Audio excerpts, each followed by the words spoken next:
Bonjour tout le monde et merci d'être là. Je suis ravie. Frédéric m'a sollicité l'année dernière et c'était impossible, donc je suis absolument ravie d'être là aujourd'hui. Pour moi, c'est un plaisir parce que Frédéric est un acteur et une personnalité que j'ai énormément de plaisir à recevoir sur mes plateaux régulièrement. Donc c'était bien un minimum que d'être présent à cet événement qui a pris de l'importance, comme il l'a expliqué, et surtout sur un sujet comme celui des frontières. Ce sujet des frontières, c'est vrai que Bertrand Badi en a fait une brillante analyse, mais moi, tout simplement comme journaliste, je peux remarquer qu'on avait vu pendant des années, on a rêvé d'un monde sans frontières. L'agence de voyage, les médecins sans frontières, les reporters sans frontières. Et ça, c'était l'utopie d'il y a quelques années. Et puis aujourd'hui, c'est le retour, au contraire. Le retour de ce concept des frontières en force, dans la politique, dans l'économie. Et ça nous interroge évidemment tous, parce que c'est à la fois protecteur pour certains, menaçant pour d'autres. Et donc, qu'en est-il exactement?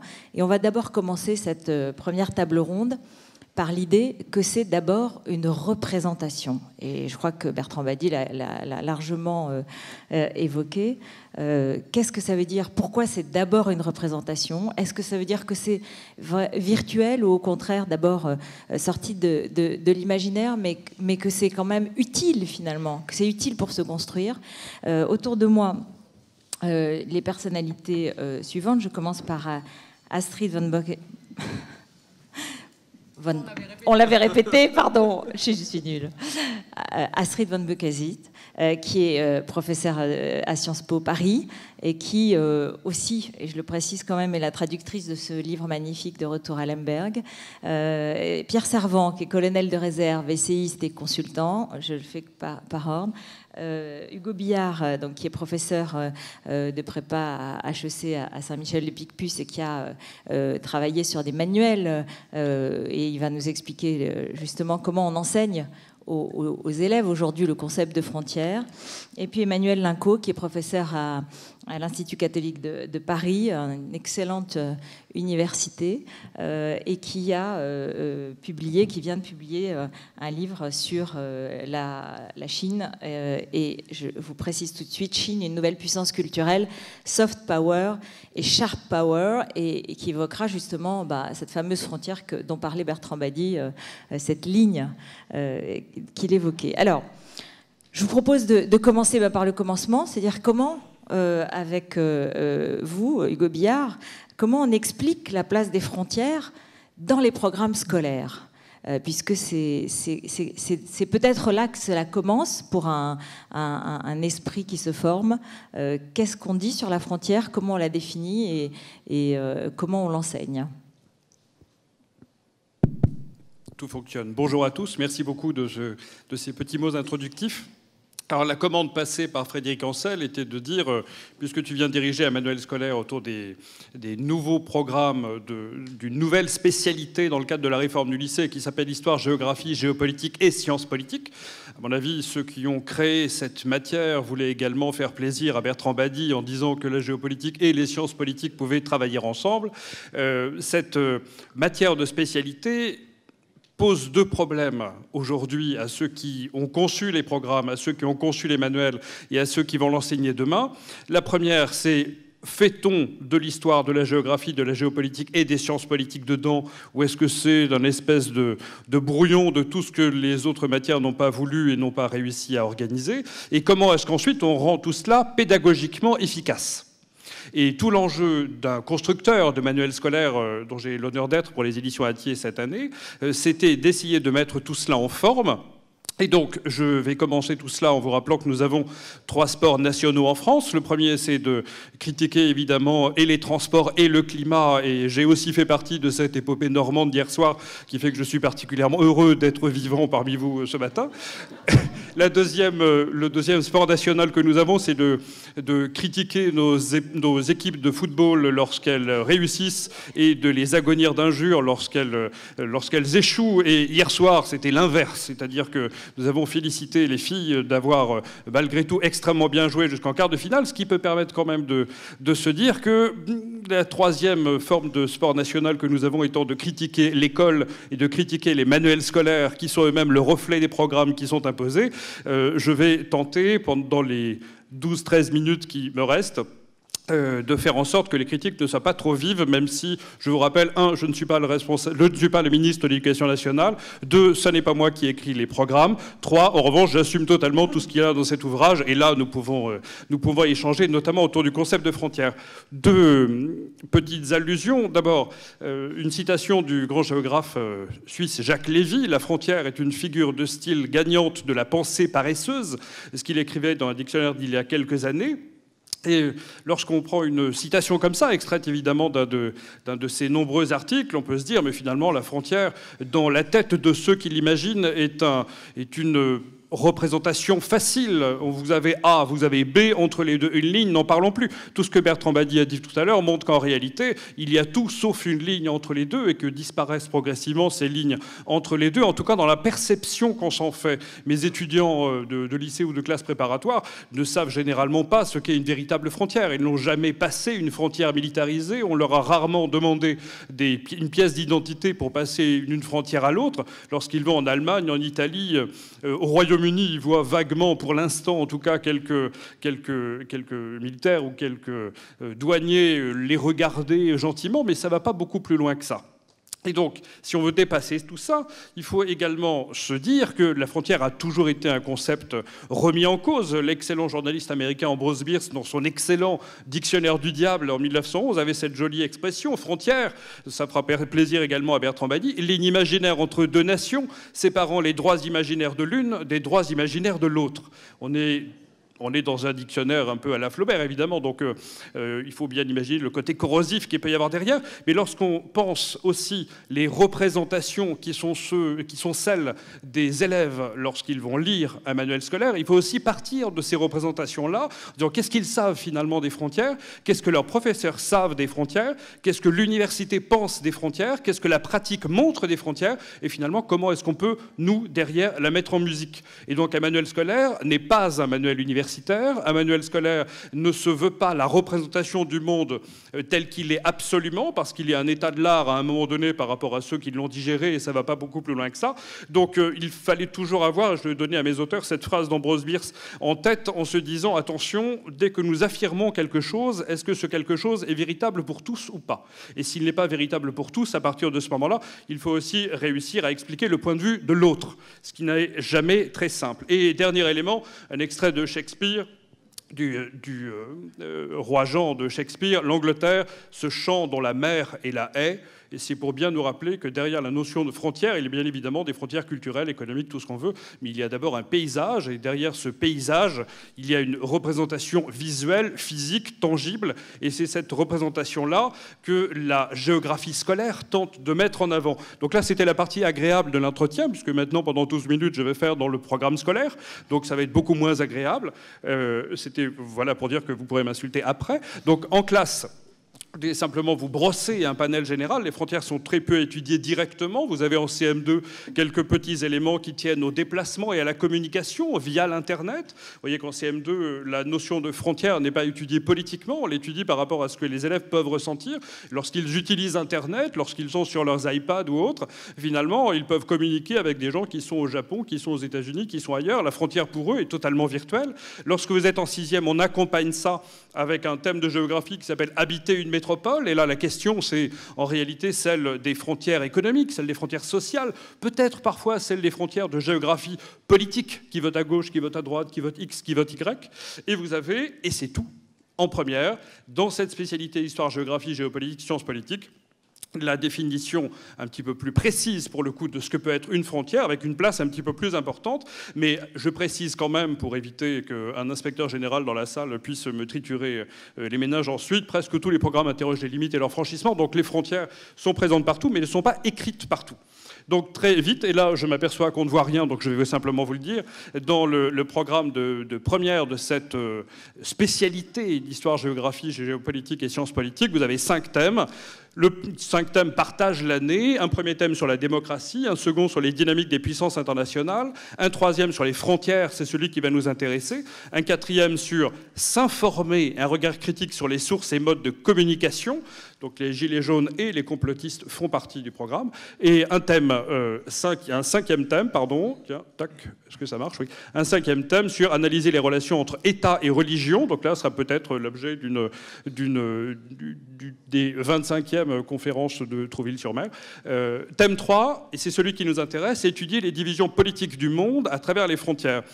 En fait, ce titre est extrêmement ambigu. Étudier les divisions politiques du monde. Sous-entendu, il n'y aurait que des frontières politiques. Et en réalité, nous savons bien, et vous allez le voir pendant 2 jours, il n'y a pas que des frontières politiques. Donc le problème est comment mettre en forme ces frontières politiques pour expliquer ensuite aux élèves qu'il n'y a pas que des frontières politiques et qu'il faut réussir à comprendre derrière les frontières politiques le fait de savoir si elles sont fermées ou ouvertes, le fait de savoir si elles sont visibles ou invisibles, et le fait de savoir si finalement ces frontières sont tangibles et utiles ou si on veut les faire disparaître. Et tout l'enjeu est derrière ça, avec un programme qui est extrêmement fléché. Bien savoir qu'il y a relativement peu de liberté d'action pour les professeurs aujourd'hui. Vous avez 3 chapitres qui ont des noms étranges en fonction de l'objectif pédagogique que le programme veut leur donner. Premier axe, tracer des frontières. Deuxième axe, donc deuxième chapitre, les frontières en débat. Troisième chapitre, les frontières internes et externes de l'Union européenne.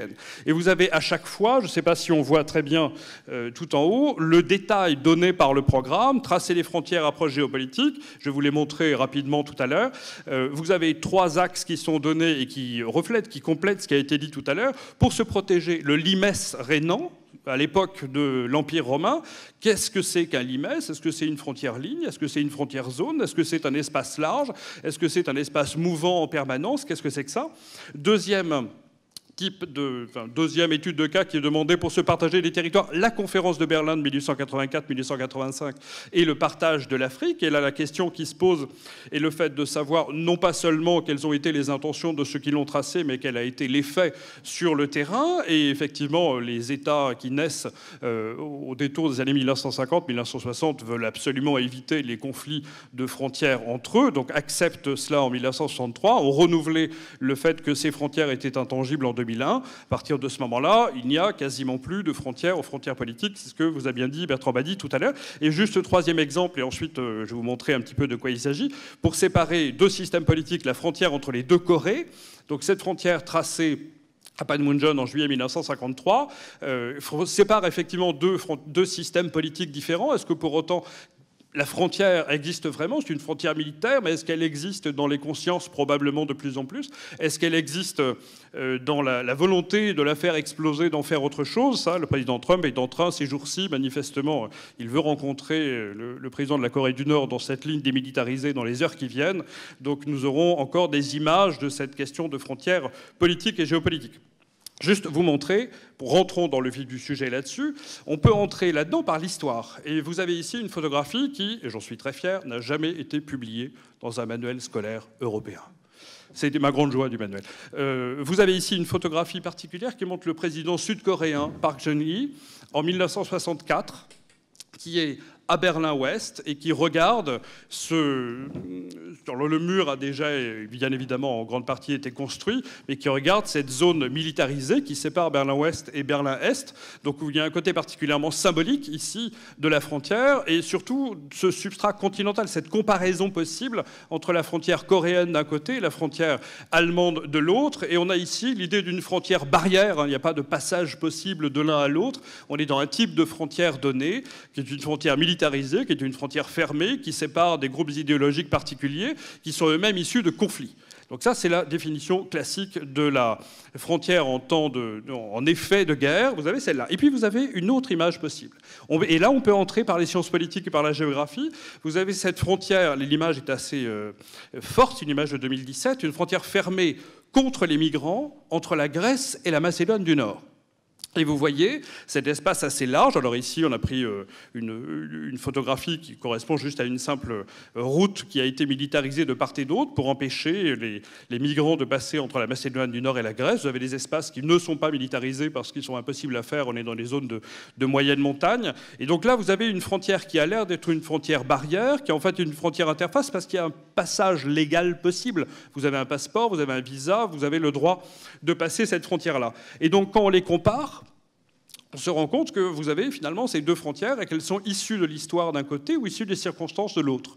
Donc on peut les lever d'un seul coup, mais qui peut les lever? Est-ce que ce sont les États? Est-ce que ce sont les populations? Est-ce que ce sont les différents acteurs économiques et sociaux, comme dans le cas de l'Union européenne, qui peuvent pousser à cette levée de frontières? La question se pose, et c'est pour ça que nous avons commencé le chapitre sur tracer les frontières avec ces deux images, en se disant...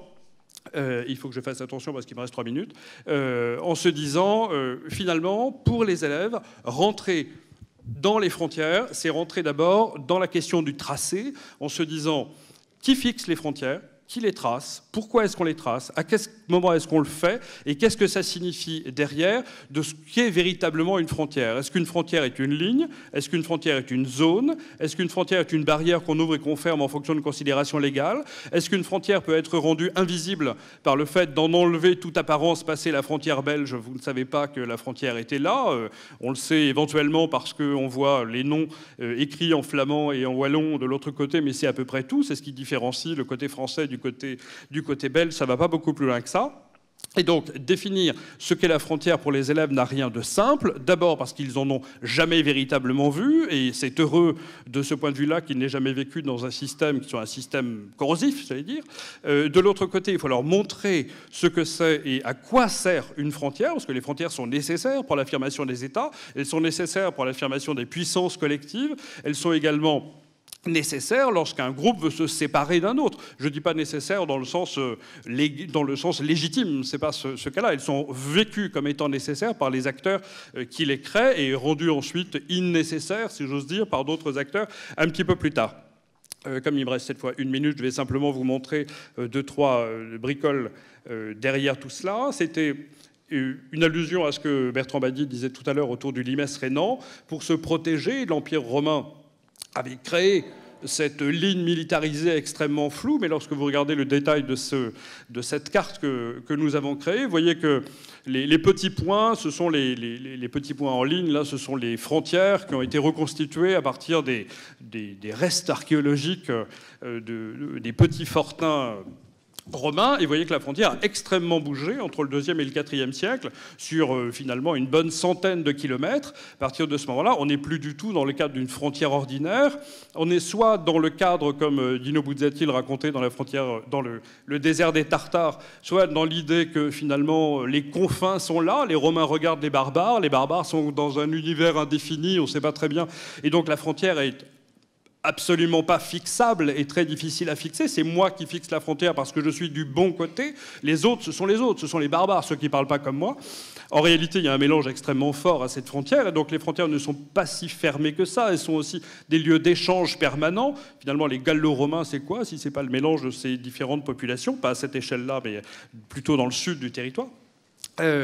Et l'autre chose derrière ça, c'est que cette frontière extrêmement souple, qui a sans cesse varié, montre qu'en réalité, l'Empire romain, tout empire qu'il était, avait une vision extrêmement pragmatique de ce qu'était la gestion de ses frontières. Il a toujours tenté d'intégrer les populations qui sont à ses confins pour pouvoir en faire alors pas des sujets du roi, ni des sujets de l'empereur, mais des gens qui pouvaient vivre légalement à l'intérieur de l'Empire romain, et en faire finalement des sujets de Rome, c'était l'objectif. Au fur et à mesure, cette vision-là, qui était une vision pragmatique, s'est fermée, coincée autour des souverainetés nationales, et les frontières sont devenues beaucoup plus fermées pour tout un ensemble de raisons qu'on va voir pendant les 2 jours. Et donc je voulais simplement ici vous montrer, et j'arrête là parce que sinon on va me dire stop, et c'est normal, simplement vous montrer qu'à travers ces quelques exemples, la géopolitique scolaire, la géographie ou l'histoire scolaire, parce qu'en fait les choses ne sont pas aussi bien définies que ça, a pour objectif de montrer, 1, ce que sont les frontières à travers des cas très concrets, 2, sur le temps très long. Il ne s'agit pas de tout savoir, de tout connaître, mais de poser des questions. Qu'est-ce que c'est qu'une frontière? Est-ce qu'une frontière est fixe? Est-ce qu'elle est mobile? Comment est-ce que d'une époque à une autre, d'un type politique à un autre, les frontières bougent. Et finalement, aujourd'hui, est-ce qu'une frontière a encore du sens à l'intérieur de l'Union européenne? La réponse est oui, mais de quelle nature? Ça, mes camarades de table ronde vont sans doute y répondre bien plus efficacement. Moi, il s'agissait de pédagogie. Merci beaucoup à tous. Merci. Merci beaucoup Hugo Bière d'avoir fixé vous-même la frontière de votre intervention et de m'avoir du coup épargné de le faire. Je rappelle que chacun a un petit quart d'heure et qu'ensuite on pourra échanger ensemble. Et donc Emmanuel Linco, vous voulez parler maintenant et partir d'un exemple très intéressant qui a été évoqué par Bertrand Badi, celle de la province du Xinjiang, littéralement la nouvelle frontière, et qui était le Turkestan chinois. Voilà, avec... Merci beaucoup, Ruth. Et merci à Frédéric Ancel, de nouveau, de cette invitation. Donc, je vais vous parler, en effet, de la nouvelle frontière à la fondation d'un ordre international réinventé, la Chine et les objectifs de sa politique étrangère. Donc, sujet très vaste pour 15 minutes, c'est une gageure, mais je vais essayer, donc... d'aborder l'histoire même de cette région du nord-ouest de la Chine à travers la question de la représentation, donc l'histoire culturelle. Ceci me paraît important pour en comprendre par ailleurs les enjeux. Déjà, sans mauvais jeu de mots, notons que cette province du Xinjiang que vous voyez en rouge se trouve à l'ouest de la Chine et donc peut être considérée à juste titre comme étant l'Occident de la Chine. C'est l'Occident premier de la Chine.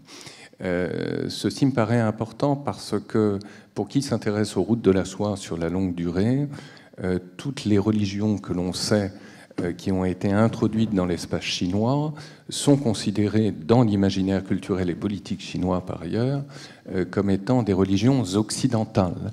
Le bouddhisme né en Inde vient de l'ouest de la Chine et il en va de même évidemment pour tous les monothéismes, à commencer par le nestorianisme, donc le christianisme, mais aussi l'islam. Donc ceci est important pour rappeler par là même l'état particulier même de cette province que l'on a longtemps appelé, dans les manuels scolaires d'ailleurs, français notamment, le Turkestan chinois pour le distinguer du Turkestan russe. Mais avant de revenir sur cette question cruciale des appellations, je rappellerai le fait que cette région, au moins depuis l'époque des Han, c'est-à-dire au IIe siècle avant notre ère, a été évidemment convoitée par les Chinois, par les Han précisément, mais en même temps, l'occupation Han de cette région a été au fil du temps rétractable.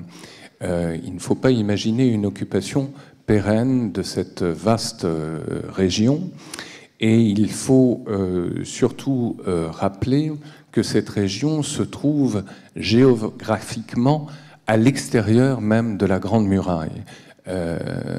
Monsieur Badi parlait tout à l'heure, et à juste titre, de la porosité des frontières et de l'existence de frontières par les délimitations que sont les murs. La Grande Muraille est un marqueur identitaire par définition.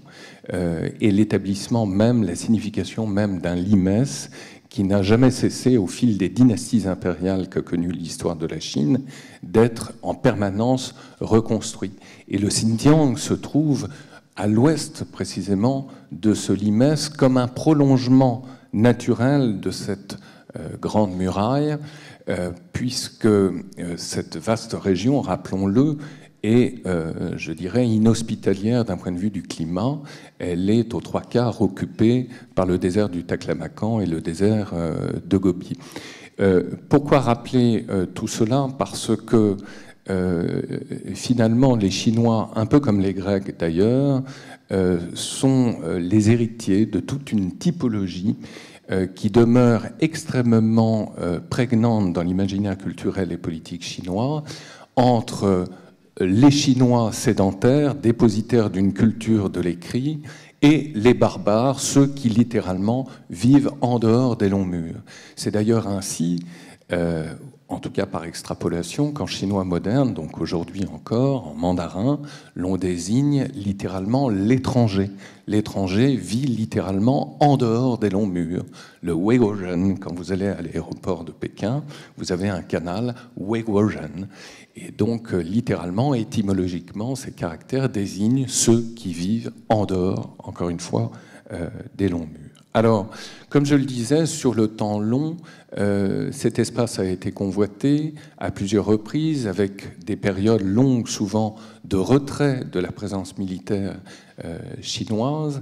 Et ceci nous renvoie par ailleurs à un sujet ô combien d'actualité, la création, un peu comme dans la configuration romaine, d'un réseau de routes permettant précisément à l'Empire chinois d'asservir ces régions quand la nécessité à le faire s'imposait. On a là, je dirais, l'exemple, l'un des premiers exemples de ce que l'on appelle aujourd'hui le Idai Ilu, c'est-à-dire la ceinture, la route, que l'on désigne autrement encore par les nouvelles routes de la soie, à savoir donc l'établissement sur un territoire d'un maillage fait de routes, fait également de garnison, celle-ci n'étant pas définitivement installée précisément dans cet espace. Alors, le nom même de Xinjiang, pour actualiser quelque peu mon propos, est un terme tout à fait récent qui remonte à 1950 du XXe siècle et qui désigne littéralement, quand je traduis, la nouvelle frontière. Alors ceci est tout à fait intéressant parce que vous avez d'emblée, d'un point de vue polysémique, plusieurs significations données même à ce terme. La nouvelle frontière en tant que front pionnier. Et de ce point de vue-là, les Chinois, très certainement, se sont inspirés de la New Frontier telle que l'ont connue précisément les Américains à travers leur histoire. Et précisément, c'est une région qui, depuis le début des années 50, donc suite à l'instauration du régime communiste, a été une région, et l'est encore plus que jamais, colonisée par la majorité Han. Et vous avez un très grand nombre de villes oasis, celles situées en particulier dans le nord de la province du Xinjiang, et d'entre toutes, la capitale régionale de Urumqi, qui sont à majorité Han, ce qui n'est pas vrai des oasis situées quant à elles plus au sud, telles que Kashgar et retiennent. Donc cette colonisation du Xinjiang s'est accélérée considérablement à partir des années 50, colonisation qui s'est faite de plusieurs manières, soit là encore en renommant avec une tradition consistant à établir des villes-garnisons, les bingtuan, comme on dit en chinois. Donc ce sont des populations civiles enregimentées qui ont été chargées donc, de mettre en valeur par un réseau d'infrastructures telle ou telle région du Xinjiang même, ou bien à la manière soviétique, par la mise en valeur de ce même territoire en y créant les fameux laogai, c'est-à-dire des camps de concentration qui officiellement auraient disparu et en réalité il n'en est rien. Car pour actualiser évidemment mon propos, sur 10 millions de Ouïghours que compte aujourd'hui la province du Xinjiang, 1 million d'entre eux sont incarcérés précisément dans ces camps dans des conditions absolument dramatiques. Donc mise en valeur de cette région d'une manière, je dirais, quasi militarisée. Et cette région a connu des soubresauts importants à la suite d'un événement évidemment géostratégique capital, l'effondrement de l'Union soviétique voisine, donc à partir de 1991, et tout ce mouvement d'émancipation qu'ont connu à partir de ce moment-là les anciennes républiques soviétiques de l'Asie centrale, et nombre d'entre elles sont des États-nations voisins, évidemment, et de la Chine, et par là même du Xinjiang. Donc c'est à cette occasion, évidemment, que les autorités communistes chinoises ont redécouvert, je dirais, l'intérêt stratégique de cette région frontière, car comme on le voit sur la carte, elle donne accès à deux régions frontalières clés pour les intérêts stratégiques chinois, savoir tout d'abord l'Asie centrale, cet arrière-pays donc proche géographiquement de la Chine d'une part, et d'autre part via le Tibet qui se trouve donc au sud, comme vous le voyez sur cette carte, donne accès donc au Cachemire et par là même à toutes les régions de l'Inde qui sont des régions, et j'y reviendrai peut-être, je dirais problématiques pour le régime de Pékin, puisque Pékin entretient des relations potentiellement conflictuelles avec l'Inde, bien sûr, du fait de son héritage frontalier datant de la période coloniale britannique. Cette province du Xinjiang peut être considérée aujourd'hui comme l'axe pivot des intérêts stratégiques chinois, en tout cas dans cette partie du monde, pour les raisons que je viens de dire, mais aussi parce que c'est une région extrêmement importante sur le plan économique. C'est l'une des rares régions de la Chine, ajoutons en cela la province du Heilongjiang près de la Sibérie, à produire du pétrole. Or, évidemment, cette production pétrolière est vitale pour l'économie chinoise. C'est une région aussi importante en termes d'expérimentation quant à la mise en valeur du territoire sur un modèle considéré, et à juste titre, comme performant, car expérimenté il y a déjà 40 ans dans les régions du littoral et en particulier dans l'arrière-pays de Hong Kong. Je pense aux zones économiques spéciales. L'oasis de Kashgar, précisément, qui se trouve au sud-ouest du Xinjiang, est désormais une zone économique spéciale et d'une manière significative, par ailleurs, jumelée à Shenzhen, qui fut, à l'époque de Deng Xiaoping, au début des années 80, l'une des premières zones économiques spéciales.